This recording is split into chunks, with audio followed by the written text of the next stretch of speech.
नमस्कार। India debate में आप सबका स्वागत है। मैं हूं आशुतोष पाठक। इसके पहले की चर्चा की शुरुआत करें, आपसे एक अपील। हमारे QI.in, प्रकाश.tv.in दोनों हमारा हिंदी और अंग्रेजी का OTT प्लेटफॉर्म है।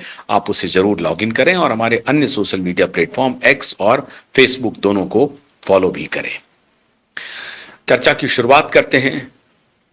सुप्रीम कोर्ट के बारे में आप सबने देख ही लिया होगा, सुन ही लिया होगा, जंतर मंतर पर क्या हुआ और उसके बाद इन लोगों ने क्या दलील दी थी। सरकार के साथ बैठ करके बातचीत हुई थी कि जो भी FIR हो रहे हैं वो सारे FIR वापस होंगे, किसी के ऊपर मुकदमा नहीं चलेगा, क्योंकि इनको मालूम था कि इन्होंने गुंडागर्दी की है तो FIR तो होगी, मुकदमा तो चलेगा। तो सरकार को इसके लिए मजबूर किया जा रहा था। अदालत ने स्पष्ट कर दिया, नहीं, ऐसा नहीं होगा।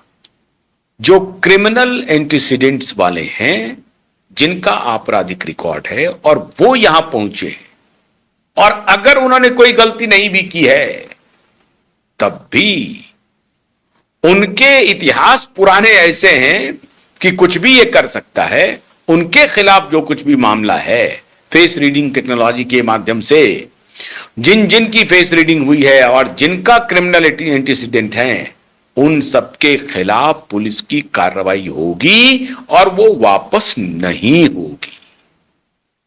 एक और बात पर लगातार चर्चा हो रही है कि भाई जिन्होंने कोई अपराध नहीं किया अभी तक, उनका कोई बैकग्राउंड नहीं है, लेकिन अगर उन्होंने अपराध कर दिया और साफ दिख रहा है अपराध किया हुआ, तो इस पर भी वापस होगा केस। ऐसा कोई कानून नहीं है। पहली बार का जो अपराधी होता है वो अपराधी ही होता है। हां, उस पर थोड़ी बहुत आप ये कह सकते हैं कि सजा जो होगी वो थोड़ी कम हो जाएगी कि गुस्से में आकर के उन्होंने ये किया, ये हुआ तो ये हुआ, ये हुआ तो ये हुआ। हाउएवर देयरफॉर आप लगा करके कह सकते हैं। लेकिन जिसके की पिछले रिकॉर्ड्स हैं, खतरनाक रिकॉर्ड्स हैं, वो तो नहीं बचेंगे। आम आदमी पार्टी के एक नेता हैं जिनके की संगीन आरोप है उनके ऊपर, वो तो नहीं बचेंगे। तो अब उनको लेकर के, अब मुझे तो लग रहा है कि कई बार अभिषेक मनु सिंघवी इनके समर्थन में है या इनको फंसाने के लिए है। अपनी पार्टी को तो बचा लिया, अपनी पार्टी के लोग वहां थे कि नहीं थे पता नहीं, लेकिन जिन जिन पार्टी का है उनके खिलाफ अब सरकार की अलग तहकीकात चल रही है। सरकार के जांच में यह पता चल रहा है कि Aam Aadmi Party, Samajwadi Party, Bhim Army, Ravan की भीम आर्मी और बहुत सारे मुस्लिम संगठन के लोग अप्रत्यक्ष रूप से पर्दे के पीछे इस आंदोलन में अपनी भूमिका अदा कर रहे थे। भूमिका अदा करने में कोई दिक्कत नहीं है, लेकिन इसको हिंसक आंदोलन के रूप में कन्वर्ट करने में इन लोगों की भूमिका, ये खुफिया एजेंसी के पास सारी रिपोर्ट्स भी आ गई है, उसमें कांग्रेस की भूमिका नहीं है उस तरह से। किस किस का नाम आ रहा है सामने? आम आदमी पार्टी, समाजवादी पार्टी, रावण की भीम आर्मी और अन्य मुस्लिम संगठन, कट्टर मुस्लिम संगठन, उसकी चर्चा आ रही है। अब ये सुप्रीम कोर्ट ने क्लैरिटी कर दिया कि नहीं, जो संगीन मामलों में लिप्त हैं, पुराने केसेस जिनके खिलाफ हैं या जो आरोपी हैं, वो अगर यहां पर संलिप्त पाए गए हैं तो उनके खिलाफ जो पुलिस कार्रवाई करेगी वो वापस नहीं होगा।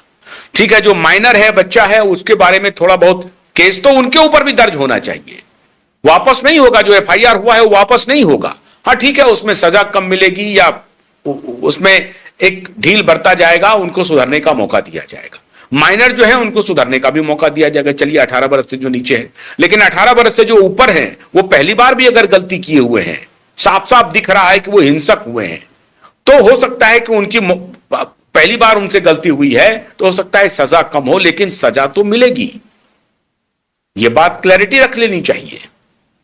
ये सारी बातें अदालत में चल रही हैं, जिसको लेकर के कि सरकार से ये लोग कोशिश कर रहे हैं कि ये बात नहीं हो।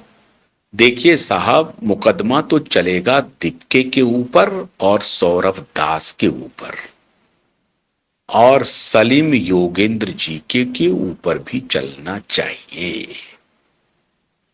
और उसकी पूरी भूमिका, उसकी पूरी रणनीति तैयार सरकार ने कर ली है। खुफिया एजेंसी के पास डेटा रिकॉर्ड्स आ रहे हैं कि ये सौरभ दास जो जीके में रहते हैं वो कितना पैसा कमा रहे हैं, कौन इसको फंड कर रहा है, विदेश ये कितनी बार गए हैं, नॉर्वे वगैरह वगैरह, इस सब के बारे में चर्चा चल रही होगी, आप जान रहे होंगे।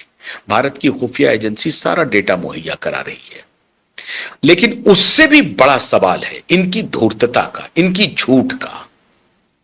वो मित्रों एक्सपोज हो रहा है। ये इतने, मैंने कहा था शुरू में ही, ये कट्टर इस्लामिस्टों, वामपंथियों, जातिवादियों का ये पूरा आंदोलन है जो सवर्णों के खिलाफ मूवमेंट में खड़ा है, जो यूजीसी एक्ट के समर्थन में है। ये पूरा आंदोलन ही उसी का था। उसको सड़क पर उतारने का एक पूरा ड्रामा तैयार किया गया था। लेकिन ये सभी कॉकटेल अगर मोदी के खिलाफ बनता है तो बड़ी अच्छी बात। अगर यही कॉकटेल बन जाए केजरीवाल के खिलाफ तो नहीं करेंगे। यही कॉकटेल अगर समाजवादी पार्टी के खिलाफ बन जाए तो नहीं करेंगे। अब ये कॉकटेल नहीं, सीधा सीधा झारखंड में, झारखंड की राजधानी रांची में, आप उन बच्चों को सुनिए। राजधानी में जो झारखंड में की राजधानी रांची में जो प्रदर्शन हो रहे हैं, अब वहां पर लोग हजारों की संख्या में पूरे प्रदेश भर से, बल्कि देश भर से युवा वहां पहुंच रहे हैं। हेमंत सोरेन का इस्तीफा नहीं मांग रहे हैं वो सरकार के किसी मंत्री का भी इस्तीफा नहीं मांग रहे हैं।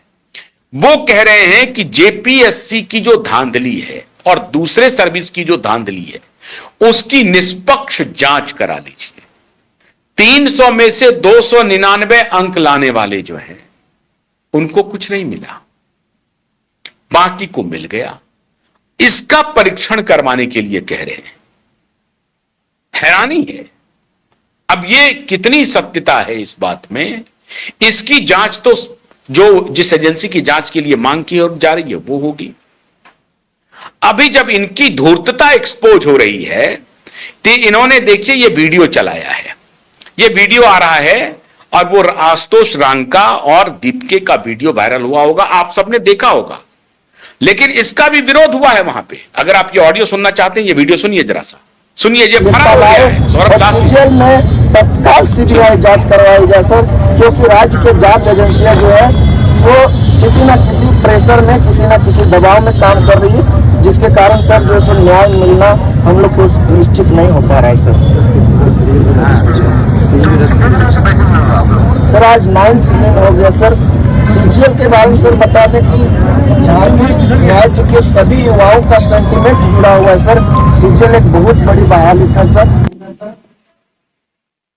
देख रहे हैं वो बेचारे इनको सर सर कह के बोल रहे हैं। ये सर के लायक नहीं है। इसको तो सबसे पहले रांची पहुंचना चाहिए था। ये आंदोलन इनको सूट भी करता अगर ये छात्रों के हक में खड़े, और ये बुढ़े जैसे खुद बुढ़े हैं, वहां तो जिनका उम्र बीत रहा है, कमीशन के कार्यक्रम में जिनको शामिल होना है, कमीशन के एग्जाम में जिनको शामिल होना है, उनकी 1 टर्म 2 टर्म 3 टर्म का एज जा रहा है। उनके समर्थन में ये खड़े नहीं हो रहे हैं।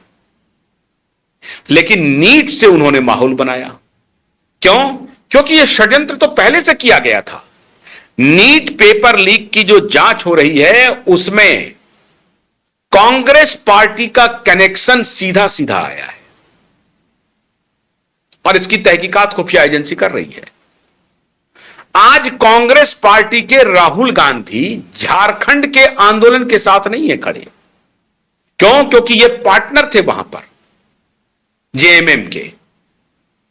अब इनकी धूर्तता देखिए। छात्रों की गूंज वाला कार्यक्रम गया कहां? मैं हैरान हूं।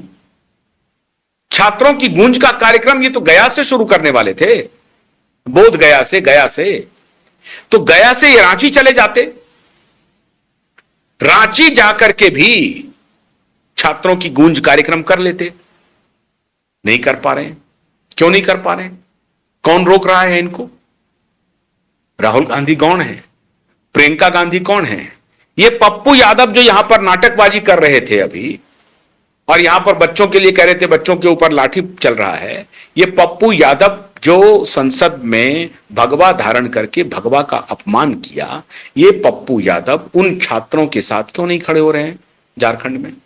कौन उनको रोक रहा है? अखिलेश यादव नहीं जा रहे हैं झारखंड? क्या बात है? ठाकरे नहीं जा रहे हैं झारखंड? ठाकरे को किसने रोका है? अभी तो आए थे वहां पर, अभी तो ठाकरे आए थे वहां पे, तो ठाकरे को किसने रोक दिया? कोई रोका तो नहीं है ठाकरे को। ठाकरे क्यों नहीं जा रहे हैं? इनकी धूर्तता एक्सपोज हो रही है।